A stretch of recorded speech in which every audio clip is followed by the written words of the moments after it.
So I did say I was going to read the Animosity comic, and Austin did drag it in the mud quite a bit. Yeah. I actually read the first one, and it was compelling, so I went and I got the second one. I've read all 4 of them that they had at my library, and I'm going to give you a rating of what I've read so far.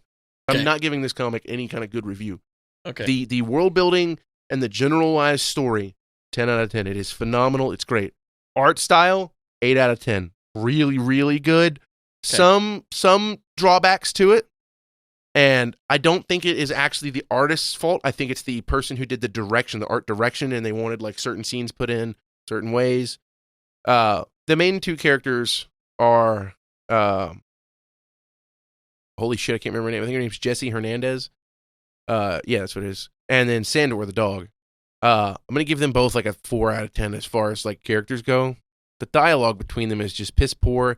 Okay. And the dog is kind of like this hard ass weird guy who's a dog that can talk, and he acts like he's a badass and all this, but it's like, bro, you're a dog and you've only had sentience for a year. Yeah. And what sucks too is it's really just him, because all of the other like the side character animals and stuff, they're phenomenal. There's a deer who found out that he can hook his antlers in grenades, dude, and he fucking launches grenades at people. Great. Also very compelling. There's a goat, I think his name's Zazamora, and he's like a fucking punk. He's got like piercings and he wears a leather jacket, and he's actually really fucking dope. Has a little heartbreaking little mini arc for him where that his brother gets kidnapped and killed and eaten by people, and he like comes in and they're eating his brother. Gnarly, really heartbreaking. Side characters, 9 out of 10. They're great, and they're really, really well written. The dialogue is good. But the problem with my main problem with the story is that the 2 main characters, the ones that you spend the most time with, the girl, it's like it was written from a 12-year-old girl's power trip. She is a 12, 13-year-old girl, but she's somehow smarter than every adult that they come across.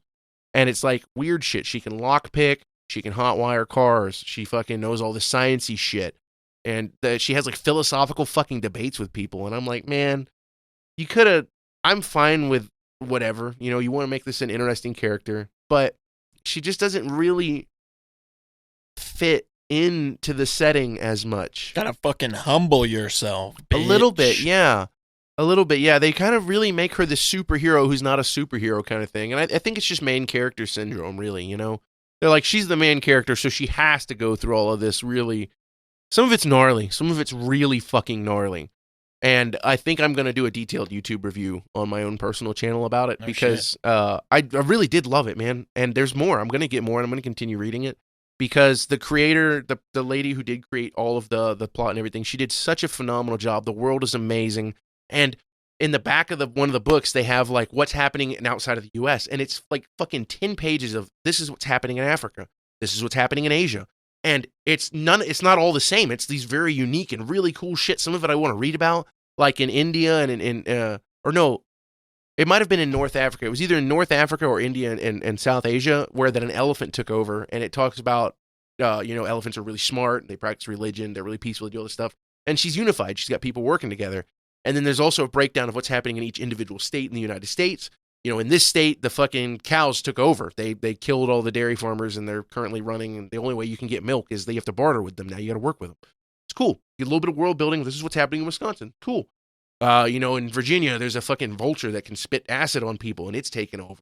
It's fucking, it sounds silly, but whenever you read it in context of what's happening, it's actually brutal. It's disgusting. It's horrifying. All right. They make a good job of making it scary because it has this cult of both humans and animals who are all like, we need to eat by any means necessary. That means we'll eat humans, we'll eat animals, eat anything that comes through. Gnarly. And you get put in some very intense situations. Like I said, Zaza, he ends up seeing his brother get fucking eaten right in front of him. And then they take the girl and they're like, we're just going to eat the girl. And they go into a room and they have humans up on fucking meat hooks hanging. Like, dude, this is where the art really shows through. Anytime there's like gore or anything brutal like that, or the artists do phenomenal. It's really, really captivating, really good. But it's just that the 2 main characters are.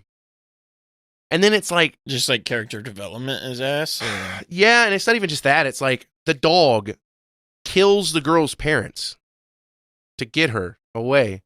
And the dog does this by like, somehow the dog finds pills, gives the mom pills because the mom's like suicidal. And he's like, here, you can do this. Well, then the dad finds out, starts beating the shit out of the dog, and the dog just rips the dad's throat out. And then Dog takes the girl, runs away, and is all like, scavengers killed your parents. But it never, why? He had a good relationship with, there's flashbacks where he had a good relationship with the mom. So why kill her? She was the only one that took care of him. There's no point. Yeah, there's like some of it just feels unresolved, and it kind of just feels like that they made it happen because they needed a reason for the girl and the dog to be alone. They needed a reason for it. I gotcha. And that is one of the shortcomings of it. I would say overall, give it a 7 out of 10. I will say, if you're into comic books, you should read it. It's a great breath of fresh air from, I've been reading a lot of superhero comics, and it's very far away from being that. They don't really explain why the animals are talking, but that makes sense to me. Normal people wouldn't know. You know what I mean? Like, they're scientists. They're trying to figure out what's going on. Because even animals that don't, and they make a point of this, even animals that don't have vocal cords are able to talk. So there's some kind of magic thing that's going on, and there's a lot of discussion. There's a lot of religious discussion that goes on. They find I think it's a pangolin that runs a religious cult at the end of a waterfall, and she recites bits from the Quran and talks about how Mormons were the only people who truly believed that animals had souls. So that's why some of them went over to that route. They became Mormons. I mean, it is interesting, and the world is fascinating. The art is beautiful when it's beautiful. It never is ever bad, but there's bits of it where it's just kind of bland. Kind of like, like you're just eating fucking noodles with no sauce on it, You know what I mean? Yeah. It's like not inedible, but you're just like, Yeah. But, Animosity, check it out. For sure. It was at my library. You can probably find it at yours.